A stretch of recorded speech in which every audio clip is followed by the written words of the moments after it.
చరిత్ర ప్రసిద్ధిగాంచిన శ్రీ భద్రకాళి దేవాలయంలో మాడ వీధుల నిర్మాణాన్ని ప్రారంభించిన దేవాలయ కార్యనిర్వహణాధికారి శేషుభారతి 30 కోట్ల వ్యయంతో నిర్మిస్తున్న మాడ వీధుల నిర్మాణాన్ని వేద పండితుల సమక్షంలో లాంఛనంగా ప్రారంభించారు. ఈ నిర్మాణంతో భద్రకాళి దేవాలయం మరింతగా అభివృద్ధి చెందుతోందని ఈవో శేషుభారతి తెలియజేశారు. భద్రకాళి అమ్మవారి ఊరేగింపు మాడ వీధుల మీదుగా గిరి ప్రదర్శనలు చేసి భక్తులకు మరింత కరువించబోతుందని భద్రకాళి ఆలయ కార్యనిర్వహణ అధికారి శేషుభారతి తెలిపారు. మాడ వీధుల కార్యక్రమంతో వరంగల్ కీర్తి పతాక స్థాయిని అందుకుంటుంది అనడానికి అతిశయోక్తి లేదు. మరి శ్రీయుత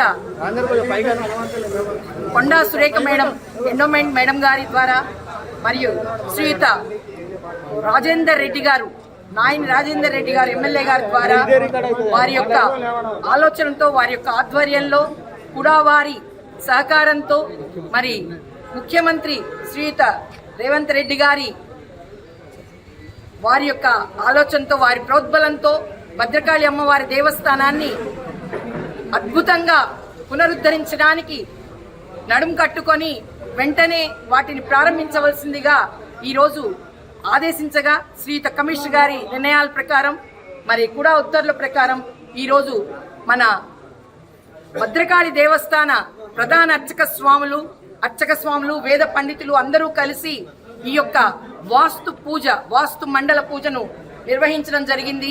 ఈ అద్భుతమైన కార్యక్రమంతో ఈ రోజు నుండి భద్రకాళి దేవస్థానం యొక్క మాడ వీధుల ప్రారంభం జరిగింది. తదుపరి ఇంకా దేవస్థానానికి ఏమేమి కావాలో అన్నీ కూడా ఏర్పాటు చేస్తానని తెలియచేయడం జరిగింది. శ్రీయుత ఎమ్మెల్యే గారు ఈ యొక్క నిర్మాణానికి కూడా వారు మిగతా పనులన్నీ కూడా ప్రారంభిస్తానని వారు తెలియచేయడం జరిగింది. పొంగులేటి శ్రీనివాసరెడ్డి గారు, సీతక్క మేడం, మరి ఎండోమెంట్ మేడం అందరూ కలిసి ప్రత్యేకించి మీటింగ్ పెట్టి ఆ మీటింగ్ ద్వారా వీరు ఈ యొక్క వర్క్ను స్టార్ట్ చేయడానికి అనుమతి ఉత్తర్వులు ఇవ్వడం జరిగింది. కనుక భద్రకాళి అమ్మ యొక్క ఆశీస్సులతో ఈ యొక్క దేవస్థానానికి వచ్చే ప్రజలందరూ సంతోషంగా ఉండాలి.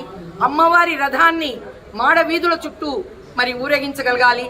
అదేవిధంగా అన్ని దేవాలయాల్లో గుట్ట గిరి ప్రదక్షిణ జరిగినట్టుగా మన భద్రకాళి దేవస్థానం భద్రమ్మ గుట్ట గిరి ప్రదక్షిణ జరుగుతుంది అతి త్వరలో అని తెలియజేయడం జరిగింది.